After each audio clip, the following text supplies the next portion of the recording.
Hello ways அனைவருக்கும் மெக்கனாஸ் ஒரு அழகான இளம்பெண்ணு. அந்த பெண்ணு தெருக்கல்ல துணிகள்லாம் வித்துட்டு நடந்து வந்துட்டு இருக்கா.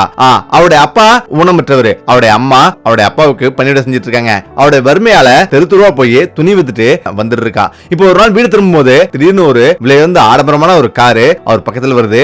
அது இருந்து ஒரு சேக் வந்து இறங்கி வராரு. திரும்பி பாக்குறா, அவர் கார் முழுதும் வெறும் பணமா இருக்குது. இப்பதான் அவர் சொல்றாரு, நீ என் கூட வேலைக்கு வா, விலையுந்த தங்கமும் பணமும் நிறைய தரணும்னு சொல்றாரு. இதனால மெக்கனாஸ் ஆச்சரியப்படுறா. மறுநாள் அவங்களுடைய மாளிகைக்கு போறான். இப்பதான் அங்க நடந்த அதிர்ச்சியான சம்பவம் தான் இந்த விட போறோம்.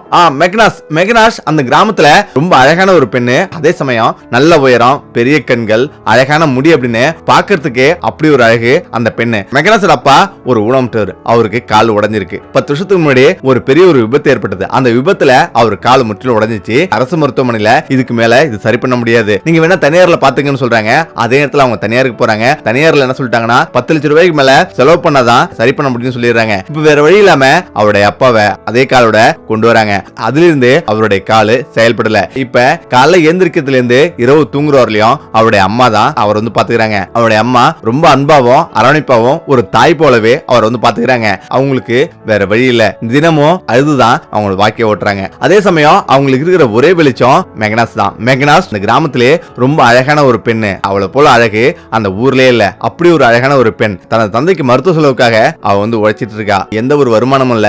மெக்கனாஸ் உழைச்சிட்டு வந்தாதான் வீட்டுல சாப்பாடு. அப்படி ஒரு வறுமை சுமை அவ தோல்ல சுமக்கிறா. அதே சமயம் அந்த ஊர்ல அவ ரொம்ப அழகா இருக்குன்றதால அவ தெருவில் நடந்து போகும்போதெல்லாம் நிறைய இளைஞர்களுடைய பார்வை அவ மேல விழும். அழகா படைச்சது கடவுள் அவளை ஆசீர்வதிக்கல, தாபக்கேடு அப்படின்னு அவன் நினைக்கிறா. ஏன்னா தெருவுல எங்க போனாலும் அவ பின்னாடியே நிறைய இளைஞர்கள் வந்து பாப்பாங்க, நிறைய இளைஞர்கள் வந்து வருவாங்க. இதுக்கு பயந்துகிட்டு கீழே குனிஞ்சிட்டு அவங்களை விட்டு வேக வேகமா போயிடுவா. இதனாலேயே அவளுடைய வாழ்க்கை பயமும் சுமையும் நிறைஞ்சதா அவ வாழ்க்கை இருக்கு. இப்படிதான் ஒரு நாள் அவளோட துணியெல்லாம் வந்து வித்துட்டு வீட்டுக்கு வரா. அவருடைய அப்பா உடல் சரியில்லாம ரொம்ப சோர்ந்து போய் படுத்திருக்காரு. இப்பதான் என்னப்பா அப்படின்ட்டு போறா, ரொம்ப இரும்புறாரு, உடல்ல சரியில்லாம அப்படின்னு அவங்களும் சொல்றாங்க. இப்ப அவர் ரொம்ப வருத்தப்படுறா, எப்படியாவது அவங்க காலை சீக்கிரமே சரி பண்ணிடுறான் அப்படின்னு அவர் சொல்றா. இப்ப அவரும் ஆறுதலா அவர் வந்து உட்கார்ந்து இருக்காரு. இரவு தூங்குறா. அவருடைய அப்பா இருமிட்டே இருக்கிறாரு. இப்ப ஒவ்வொரு இருமலும் அவருடைய இதயத்தை ரொம்ப கஷ்டப்படுத்துது. அடிக்கடி அவருடைய அம்மா அழுகையும் அவளுக்கு கேட்டே இருக்கு. இப்ப மறுநாள் விடியுது. இப்ப மறுநாள் எந்திரிச்சு எப்போதும் போலயே துணி விற்க போறா. வித்துட்டு வீட்டுக்கு போறா. இப்பதான் ஒரு கார் ஒண்ணு வருது. இப்ப அந்த கார்ல யாரோ ஒருத்தர் உட்கார்ந்துருக்காங்க, கவனிச்சுட்டு போறாங்க. இப்ப தினந்தோறும் 4-5 நாள் அவ வீடு திரும்பும் போது அதே பாதையில அந்த கார் வந்துட்டு இருக்கு. இப்பதான் ஒரு நாள் அந்த கார் அவ பக்கமா வந்து நிக்குது. இப்ப அதுல இருந்து ஒரு சேக் வந்து இறங்குறாரு. இப்ப அதை பார்த்து ரொம்ப பயப்படுறா.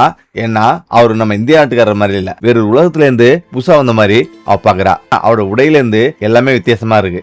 இப்ப திரும்பி பாக்குறா, அந்த கார் நிறைய வெறும் பணமாவே இருக்கு. இப்பதான் அவர் சொல்றாரு, என்னுடைய வீட்டுல வேலை இருக்கு, வேலைக்கு வந்தா விலை உயர்ந்த தங்கம் உடையெல்லாம் கிடைக்கும், நீ வேலைக்கு வரியா அப்படின்னு அவர் கேக்குறாரு. கையில பணமும் கொடுத்து அட்ரஸும் கொடுக்குறாரு. இப்ப அதை பார்த்து அதிர்ச்சியா வரா. ஏன்னா திடீர்னு வந்து இந்த விஷயம் சொன்னதால அவளால ஏத்துக்க முடியல. என்ன வேலைன்னு கேக்குறா. ஆனா வேலை சொல்ல அவர் மறுத்துறாரு. இந்த இடத்துல தான் இந்த பணம் வேணான்னு சொல்றா. அப்பதான் அவர் சொல்றாரு, நீ இந்த பணத்தை எடுத்துக்கிட்டா உடைய வாழ்க்கை தலைகீழா மாறும், நீ நினைச்சு பார்க்க முடியாத அளவுக்கு உடைய வாழ்க்கை வந்து உயரும், நினைச்சு பாரு அப்படின்னு அவர் சொல்றாரு.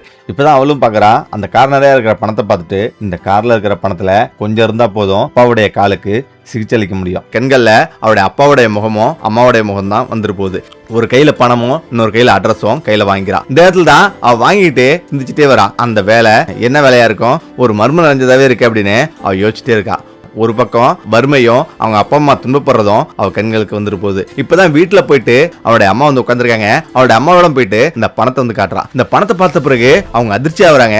என்னம்மா இவ்வளவு பணம், ஏதாவது தவறான வழியில சம்பாரிச்சு அப்படின்னு அவங்க கேக்குறாங்க. இப்பதான் மெக்கனாஸ் சொல்றா, இல்லம்மா ஒரு சேக்கு வந்தாரு, அவருடைய மனைவியை பாத்துக்கிறதுக்கு ஆள் வேணும்னு சொல்றாங்க, அதனாலதான் என்ன வேலைக்கு கூப்பிட்டாங்க, நான் நாள்ல இருந்து அங்க வேலைக்கு போறோமா அப்படின்னு அவ சொல்றா. இதை கேட்டு அவங்க ரொம்ப மகிழ்ச்சி ஆகுறாங்க. அவருடைய அப்பா ரொம்ப சந்தோஷமா வர்றாரு. இவங்களுடைய வாழ்க்கையில ஒரு ஒளிவிளக்கு ஏத்துட்டமா அப்படின்னு அவர் சொல்றாரு. ஆனா அவருடைய மனசுல இது இடி போல இருக்கு. ஏன்னா என்ன வேலைன்னு தெரியாம மர்மமா இருக்கு. ஆனா என் மேல இவ்வளவு நம்பிக்கை வச்சிருக்காங்க அப்படின்னு அவள் நினைக்கிறா. இப்ப மறுநாள் விடியுது.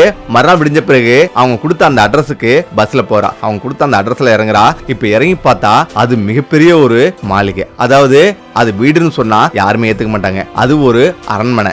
அப்படிப்பட்ட அரண்மனையில் தான் இவளுக்கு வந்து வேலைன்னு சொல்லிருக்காங்க. இப்ப அந்த அரண்மனை நுழையறா, அங்க வெளியில செக்யூரிட்டி எல்லாம் இருக்காங்க. யாருமா நீ இங்க விட முடியாதுன்னு சொல்றாங்க. இந்த இடத்துல தான் அவங்க கொடுத்த அந்த விசிட்டிங் கார்டை அங்க காட்டுறா. இப்ப காட்டின பிறகு அவங்களும் அனுமதிக்கிறாங்க. நேரா அந்த அரண்மனைக்குள்ள நுழையறா. அங்க போய் பார்த்தா சொர்க்கம் மாதிரியே இருக்கு. அவ்வளவு அழகா பூச்செடிகளும் தோட்டங்களும் பிரம்மாண்டமான அரண்மனையும் பார்க்கும் போதே பயங்கரமா இருக்கு. அந்த அரண்மனையில் உள்ள நுழையறா. உயரமான கட்டிடம், பளிங்கற்கள், ஏகப்பட்ட விலையுயர்ந்த சிலைகள் அப்படின்னு பிரகாசமா இருக்கு. இப்ப அங்கதான் ஒரு பெண்மணி பார்க்கும் போதே ரொம்ப கடுமையா இருக்காங்க.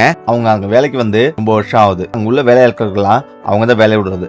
நீ வருவன்னு ஷேக் சொன்னாரு. இப்பதான் வெளில போயிருக்காங்க. அவங்க வந்த பிறகு மீட் பண்ணலாம், உன்னை பத்தி எல்லாமே சொன்னாங்க அப்படின்னு அங்க உள்ள விஷயங்கள் எல்லாமே சொல்றாங்க. நீ வந்திருக்கிறது ஒரு முக்கியமான இடம். இங்க நடக்கிறது, இங்க பாக்குறது, இங்க பேசுறது எதுவுமே வெளில போய் சொல்லக்கூடாது அப்படின்னு அவ சொல்றா. இதுக்கு எல்லாமே எனக்கு சம்மதம் அப்படின்னு மெக்னாஸ் சொல்றா. இப்ப சரி அப்படின்னு அவளுக்கு உண்டான ஒரு அறைய அவ காட்டுறா. அந்த அறையில போய் பார்த்தா ரொம்ப அமைதியா இருக்கு. மிகவும் பிரம்மாண்டமா, அவ நினைச்சு பார்க்க முடியாத அளவுக்கு பிரம்மாண்டமான ஒரு அறை. அந்த அறையில போய் அவ படுத்துட்டு யோசிச்சுட்டே இருந்திருக்கா. மறுநாள் விடியுது, உணவு வருது, உடல் வருது, எல்லாமே வந்து வருது. ஆனா அவங்களுக்கு என்ன வேலைன்னு யாருமே சொல்லவே இல்லை. இப்ப 2-3 நாள் இப்படியே கிடக்குது. அவளும் காலை எந்திரிக்கிறது, குளிக்கிறது, உணவு சாப்பிடுறது, உடை உடுத்தி படுத்திருக்கிறது அப்படின்னு ஓடிட்டு இருக்கு. அந்த அரண்மனையில 3 சேக்குகள் வந்திருக்காங்க. 3 பேருமே சகோதரர்கள் தான். ஷேக் காலித் இவரு அமைதியானவர், அவரு தான் மெக்னாஸை பார்த்தவர். 2வது ஷாரிக் வித்தியாசமான ஒரு மனிதன், மென்மையானவரும் கூட. கடைசியா உள்ள இளைஞன் ரொம்ப கடுமையா வந்திருப்பான். வேலைக்காரர்கள் எல்லாம் எப்பொழுதும் திட்டிகிட்டே வந்திருப்பான். அங்க போய் வேலை செய்யுங்க, இங்க போய் வேலை செய்யுங்க அப்படின்னு பேசிட்டே வந்திருப்பான். இந்த சத்தம் அங்க ஒழிச்சிட்டே இருக்கும். இப்ப இப்படி வந்து போயிட்டு இருக்கு. இப்போ ஒரு நாள் இரவு காலித் இன்னொரு சகோதரோட பேசிட்டு இருக்காரு. அப்ப மெக்னாஸும் அங்க நின்று இருக்கா. இப்ப அவங்க பேசுறது நல்லாவே மெக்னாஸ் கேக்குது. அப்ப ஷாரிக் சொல்றாரு, அந்த பெண்ணு ஒரே மாதிரி தான் இருக்கா, அவ வீட்டுல தான் வந்திருக்கா. அதனால இதுக்கு மேலே நம்ம அமைதியா இருக்க கூடாது, நாளில இருந்து நம்ம தொடங்கணும் அப்படின்னு அவர் சொல்றாரு. இப்ப சொன்ன பிறகு அவளுக்கு ஒண்ணுமே புரியல, என்னவா இருக்கும் அப்படின்னு யோசிச்சுட்டே இருக்கா. இப்ப மறுநாள் விடியுது. மறுநாள் விடிஞ்ச பிறகு காலித்து அவளோட ரூமுக்கு வராரு. இன்னையில இருந்து நீ வேலையை தொடங்கலாம், நான் உன்னை கூப்பிட்டது ஒரு முக்கியமான விஷயத்துக்கு அப்படின்னு சொல்லிட்டு அவர் கையில உள்ள ஒரு போட்டோ வந்து மெக்னாஸ் கொடுக்குறாரு. மெக்னாஸ் அதை பார்த்து அதிர்ச்சி ஆவரா. ஏன்னா அந்த போட்டோஸ் அப்படியே மெக்னாஸ் மாதிரியே, பெரிய கண்கள், தலைமுடி எல்லாமே மெக்னாஸ் மாதிரியே இருக்கு. கண்ணாடியில அவளை பார்த்த மாதிரியே அந்த போட்டோ இருக்கு. அதை பார்த்து ஒரு நிமிஷம் அதிர்ச்சி ஆவரா. யாரு என்ன போல இருக்காங்க அப்படின்னு அவ கேக்குறா. இப்பதான் ஷாரிக் சொல்றான், இந்த போட்டோல இருக்கிறது என்னோட தங்க. 2 வருஷத்துக்கு முன்னாடி ஒரு ஆக்சிடென்ட்ல வந்து இறந்துட்டா. ஆனா ஆக்சிடென்ட்ல இறந்தது எனது அப்பாவுக்கு தெரியாது. அவரிடம் நம்ம தங்க வந்து ஹாஸ்பிட்டல் இருக்கான்னு சொல்லிட்டு வந்துருக்கோம். எனது அப்பாவுக்கு இப்ப முடியாம இருக்கு, மரணப்படுக்கையில் இருக்காரு. நாங்க இங்க வந்து 15 வருஷத்துக்கு மேல ஆகுது.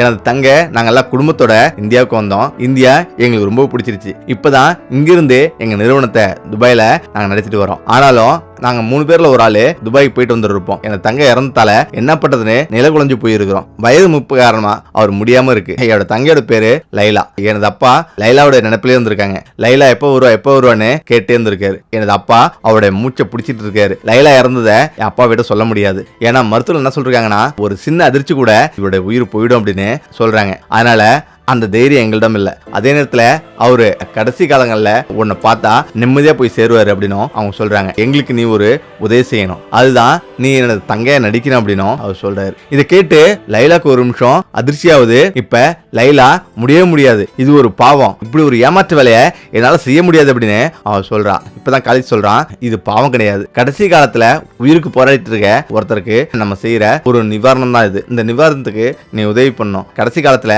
நிம்மதியா போவார் அப்படின்னும் நல்லா யோசிச்சு பாரு. உனது அப்பாவோட மருத்துவ செலவுக்கும் உனது வாழ்க்கையில பல மடங்கு நீ முன்னேறதுக்கும் இந்த பணம் உதவும். நீ நினைச்சதை விட 10 மடங்கு அதிகமாவே உனக்கு நாங்க பணம் தருவோம் அப்படின்னும் அவங்க சொல்றாங்க. அப்பதான் மெக்னாஸ் சொல்றா, எனக்கு யோசிக்கிறதுக்கு கொஞ்சம் டைம் வேணும் அப்படின்னு சொல்லிட்டு அவன் எழுந்திருக்கிறா. அவளுடைய ரூம்ல போயிட்டு பல விதமா யோசிக்கிறா. அவளுடைய ரூம்ல இது ஒரு ஏமாற்று வேலை, இந்த ஏமாற்று வேலையை நம்ம செய்யணுமா, இப்படி ஒரு பாவத்தை செய்யணுமா அப்படின்னு அவன் யோசிக்கிறா. அதே நேரத்துல அவளுடைய அப்பா அம்மா அவளோட கண்கள்ல வந்துட்டு போறாங்க. இந்த ஒரு பொய் சொன்னா தனது அப்பாவை காப்பாற்றப்படும், தனது அம்மாவும் நிம்மதியா இருப்பாங்க, தனது குடும்பமும் முன்னேறும் அப்படின்னு பல விதமா யோசிக்கிறா. சரி, கடைசி காலங்கள்ல அவருடைய மகளை பார்த்தா அதை விட வேற நிம்மதி அவருக்கு இருக்க முடியாது, அவருக்கு நிம்மதியை தரும் அப்படின்னு நினைச்சிட்டு படுகிறா. இப்ப மறுநாள் விடியுது. அந்த திட்டத்துக்கு அவ சம்மதிக்கிறா. இப்ப சரி அப்படின்னு காலித்து வராங்க. எல்லோரும் வந்து உட்காந்துட்டு மகிழ்ச்சியா வராங்க.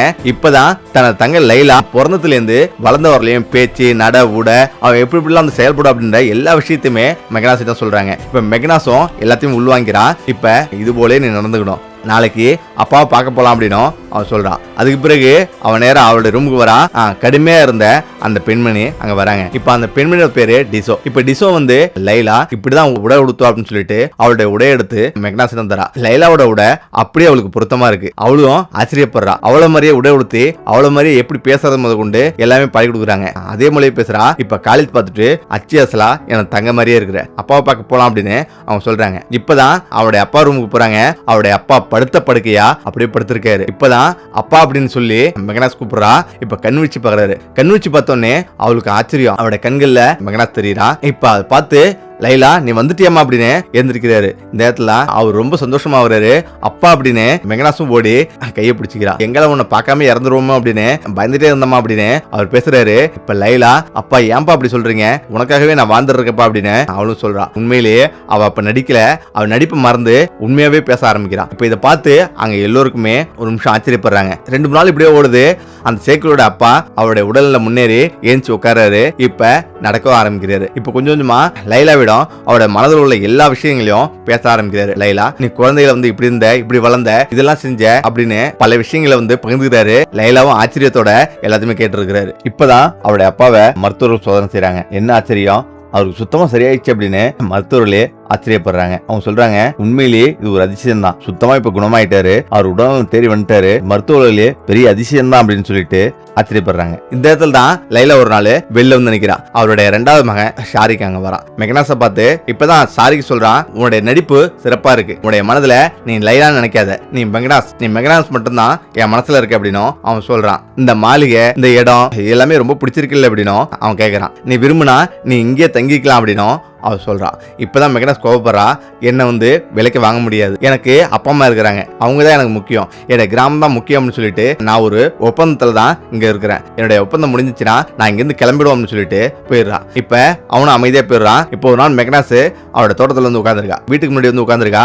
இப்பதான் ஷேக்கரோட அப்பா அங்க வராரு. இப்பதான் சொல்றாரு, அம்மா எனக்கு உண்டான காலம் முடிஞ்சிருச்சு, நான் இனிமே இந்த உலகத்துல அதிக நாள் இருக்க மாட்டேன், நான் இப்ப நிம்மதியா இருக்கிறேன், நான் போறதுக்கு தயாராயிட்டேன், இதுக்கு மேல என் மனசுல எந்த ஒரு பயமும் இல்ல, நான் நிம்மதியா போவோம் அப்படின்னும் அவர் சொல்றாரு. இப்ப மெக்னாஸ் சொல்றா, அப்படிலாம் சொல்லாதீங்கப்பா, நீங்க நீண்ட காலம் இந்த உலகத்துல வாழ்வீங்க அப்படின்னும் அவர் சொல்றா. அப்ப அவர் சொல்றாரு, எனக்கு தெரியுமா, நான் எங்கால உன்னை பார்க்காம இறந்துருணும் அப்படின்னு தான் தினந்தோறும் பயந்து இருந்தேன், ஆனா இப்ப நான் நிம்மதியாயிட்டேன். பேசிட்டு அவர் பேராரு. அந்த இரவு அவர் நிம்மதியா தூங்கிட்டு இருக்காரு. அவர் தூக்கத்திலே அவருடைய உயிர் போயிடுது. இப்ப மறுநாள் விடியுது. அந்த அரண்மனையே ரொம்ப துக்கமடைஞ்சிருக்கு. அந்த 3 சேக்குகளும் உட்கார்ந்துருக்காங்க. அவருடைய அப்பாவை நினைச்சு ரொம்ப வருத்தப்பட்டு போயிருக்காங்க. மெக்னாஸும் அவருடைய தோல்ல இருந்த சுமை இப்ப இறங்கின மாதிரி அவன் நினைக்கிறா. இப்பதான் காலித்தாங்க வராரு. ஒரு பெட்டி நிறைய பணம் இருக்கு, நீ சொன்னது போல சரியா உன்னுடைய வேலை செஞ்சுட்ட, ரொம்ப நன்றி, இந்த பணம் முழுவதும் உனக்கு தான், 7 தலைமுறைக்கும் நீ இதை வச்சு சாப்பிடலாம் அப்படின்னு அவர் கொடுக்குறாரு. அந்த பணத்தை பார்த்து அதிர்ச்சி ஆவரா. எனக்கு இவ்வளவு பணம்லாம் வேணாம், நீங்க பேசின பணம் மட்டும் கொடுத்தா போதும் அப்படின்னு அவர் சொல்றா. இல்ல, எங்களுக்கு இது ஒரு நாளைய சம்பளம், நீ இல்லனா இவருடைய வாழ்நாள் முழுவதும் நாங்க துக்கப்பட்டிருப்போம், வேதனைப்பட்டிருப்போம், ஆனா எங்களுக்கு முழு சந்தோஷத்தையும் நீ கொடுத்துட்ட அப்படின்னும் அதுக்காகவே இதை வச்சுக்க அப்படின்னும் அவர் சொல்றாரு. இப்பதான் சாரிக்கு என்ன சொல்றானா, நீங்க 2 பேரும் வெளில போங்க, மெக்னாஸிடம் நான் தனியா பேசணும் அப்படின்னு சொல்றான். இப்பதான் மெக்னாஸ், நான் உன்னை எப்ப பார்த்தனோ அப்பையிலேருந்து நான் உன்னை விரும்புறேன், நீ விரும்புனா நம்ம 2 பேரும் திருமணம் பண்ணிப்போம் அப்படின்னு அவன் சொல்றான். இந்த மாளிகையில நீ ராணி போல வாழலாம், நீ என்ன சொல்ற அப்படின்னும் அவன் சொல்றான். இப்ப இதை கேட்டு மெக்னாஸ் கோவப்படுறா. இல்ல, அதெல்லாம் முடியாது, உங்களுடைய வாழ்க்கை வேற, என்னுடைய வாழ்க்கை வேற, எங்களுடைய கிராமத்துல எனது அப்பா இருக்காங்க, அம்மா இருக்காங்க, என்னோட கிராம மக்கள் இருக்காங்க, அதெல்லாம் விட்டுட்டு இங்க வந்து வாழ முடியாது. இது ஒரு மாளிகை தான், மாளிகை ரூபத்துல இருக்கிற இது ஒரு தங்கக்கூண்டு, இந்த தங்கக்கூண்டுல நான் அடைஞ்சிருக்க முடியாது அப்படின்னு சொல்லிட்டு முடியாது சொல்லிடுறா. இப்ப சரி அப்படின்னு அவ அங்கிருந்து அவருடைய ஊருக்கு வரா, அவருடைய கிராமத்துக்கு வரா. உடனடியா அவருடைய அப்பாவுக்கு சிகிச்சை அளிக்கிறா. இப்ப அவரும் சிகிச்சை முடிஞ்சு சந்தோஷமா நடக்க ஆரம்பிக்கிறாரு. அவருடைய சந்தோஷம் மகிழ்ச்சி எட்டுது. இப்பதான் மிச்சம் இருக்கிற பணத்துல ஒரு வீடு கட்டுறா. அதுக்கு பிறகு ஒரு பெரிய ஒரு கடையை திறக்கிறா. அந்த டிஸ்ட்ரிக்ட்லயே இல்லாத அளவுக்கு மிகப்பெரிய ஒரு கடை அவ திறக்கிறா. அதுவும் 20-30 பேத்துக்கு மேல வேலைக்கும் போடுறா. இப்ப ஒரு அந்த ஊர்லயே மெக்னாஸ் ஒரு தொழிலதிபரா மாறுறா. சிறந்த பெண்மணியா இருக்கிறா. நிறைய பேருக்கு வேலையும் தரா. அவளுடைய நேர்மையும் ஒழுக்கத்தையும் பார்த்து நிறைய பேர் ஆச்சரியப்படுறாங்க. ஊர்ல மக்கள் எல்லோருமே மதிக்கிற மாதிரி அவன் மாறிட்டா. அவளுடைய வாழ்க்கையில சந்தோஷமா இருக்கிறா. இப்ப ஒரு நாள் அவளுடைய வீட்டு மாடியில உட்காந்துட்டு இப்படி யோசிக்கிறா. வாழ்க்கை எதுவுமே நிரந்தரம் இல்ல, என்னைக்கு நாளும் வாழ்க்கை மாறலாம். ஆனா அந்த வாழ்க்கையில சில நொடிகள் வந்து தவறான முடிவும் எடுக்க நேரிடும். ஒருவேளை அந்த சேக்கோட வார்த்தை கேட்டு அங்கே இருந்தனா என்னுடைய வாழ்க்கை தலைகீழ மாறி இருக்கும். ஆனா நான் ஒரு தங்கக்கூண்டுல அடைஞ்சிருப்பேன், நான் அதை விரும்பல, சுதந்திரமான வாழ்க்கை தான் எனக்கு தேவை அப்படின்னு அவன் நினைக்கிறான். ஓகே, இந்த விட பிரச்சனை நினைக்கிறேன். மீண்டும் அடுத்த சந்திப்போம். நன்றி.